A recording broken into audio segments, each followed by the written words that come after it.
Shalom Bapak Ibu Jemaat Tuhan yang dikasihi Yesus Kristus. Kita bersyukur kepada Tuhan atas waktu dan kesempatan bagi kita untuk bersama-sama bersekutu menyembah Tuhan dan memuliakan nama Tuhan pada saat pagi hari ini. Dan kita bersyukur juga boleh bersama ada Marcella bersama dengan kita pada saat pagi hari ini. Dan kita bersyukur Tuhan juga sudah menyertai dia dari Makassar, sehingga pada saat ini dia boleh bersama-sama dengan kita dan bersama-sama melayani bersama dengan kita pada saat pagi hari ini.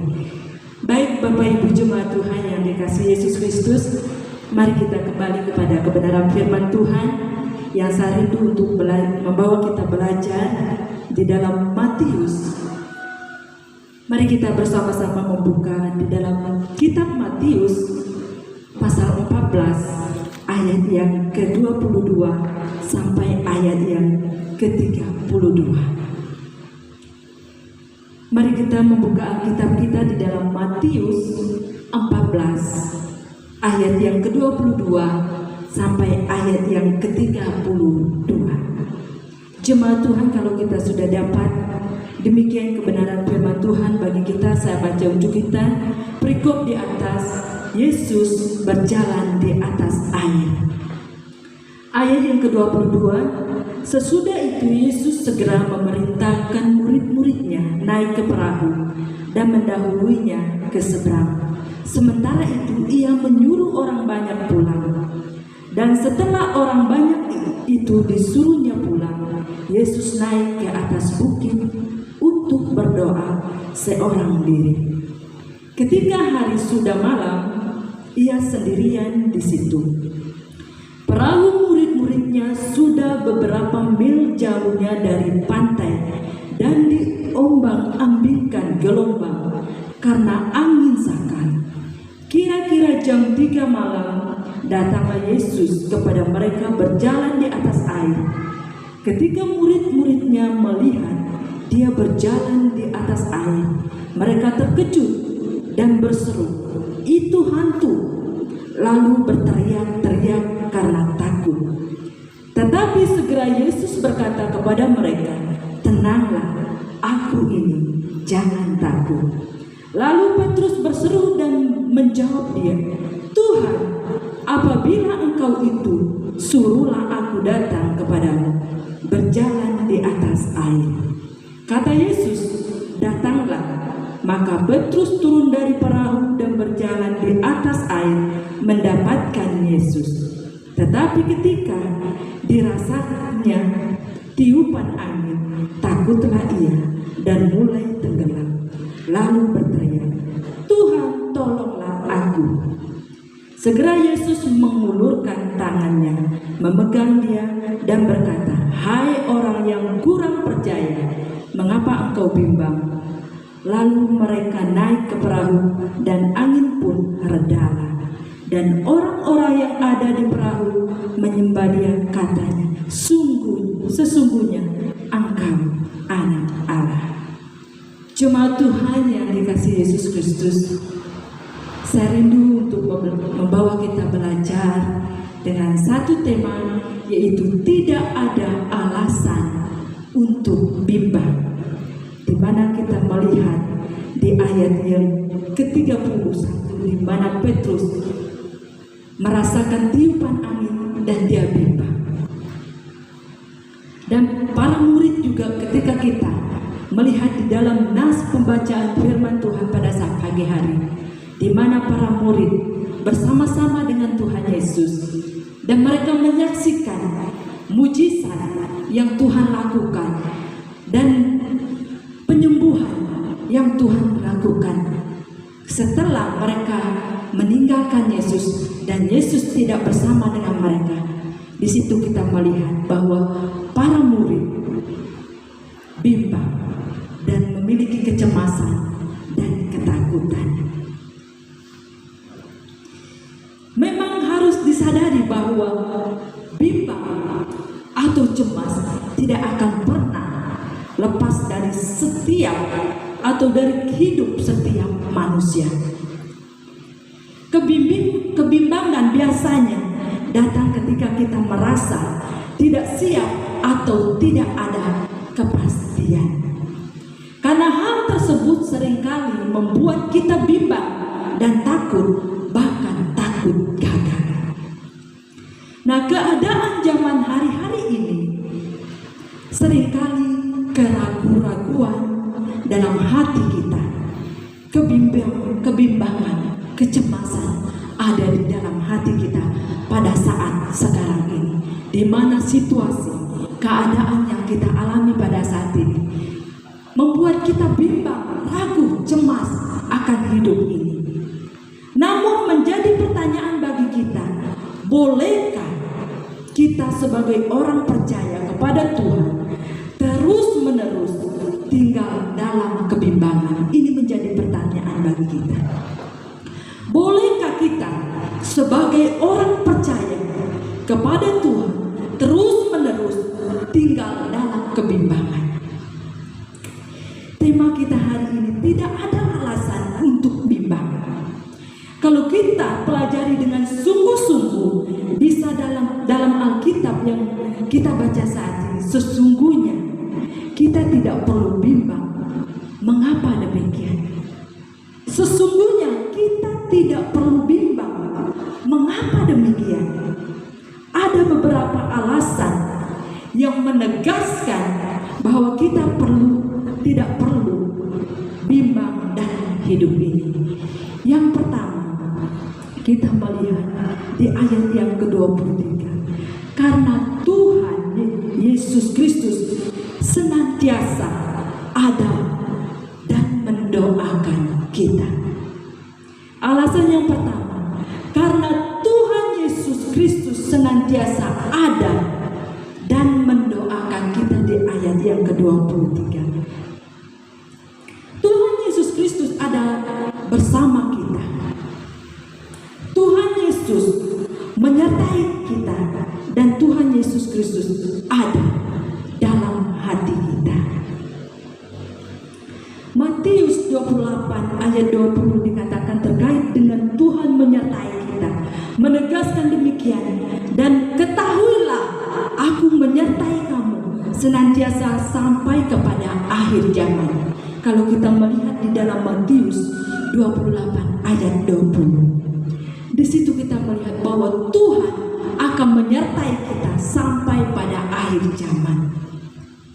Kalau kita menyadari bahwa Tuhan Yesus beserta kita, menjadi satu alasan kuat bagi kita untuk tidak bimbang dalam hidup ini.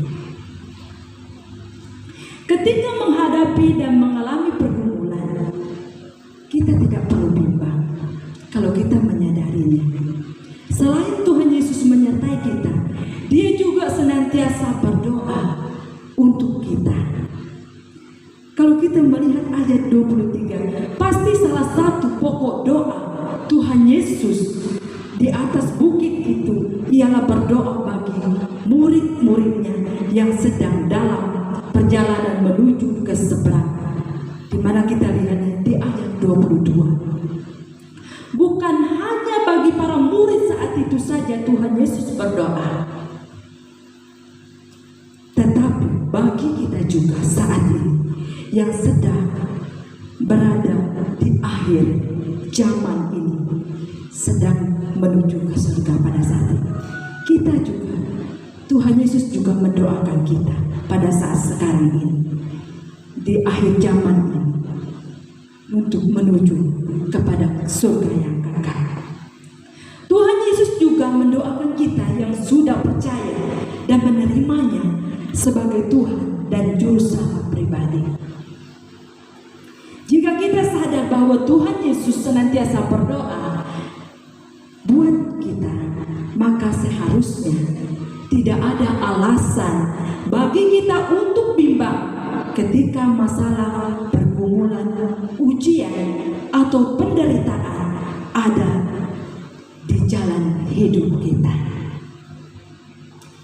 Jangan pernah kita bimbang di dalam hidup kita, karena Tuhan senantiasa ada bersama kita dan Dia pun mendoakan kita. Dan yang kedua, Tuhan Yesus selalu Dan yang kedua, tidak ada alasan yang membuat kita menegaskan bahwa kita tidak perlu bimbang dalam hidup kita. Yang kedua adalah karena Tuhan Yesus Kristus datang kepada kita waktu yang tepat. Di ayat yang ke-25 di situ kita melihat bahwa Tuhan Yesus datang menolong kita pada waktu yang tepat. Tuhan Yesus Kristus menolong saat yang tepat, waktu yang tepat. Dia datang saat yang tepat dan waktu yang tepat.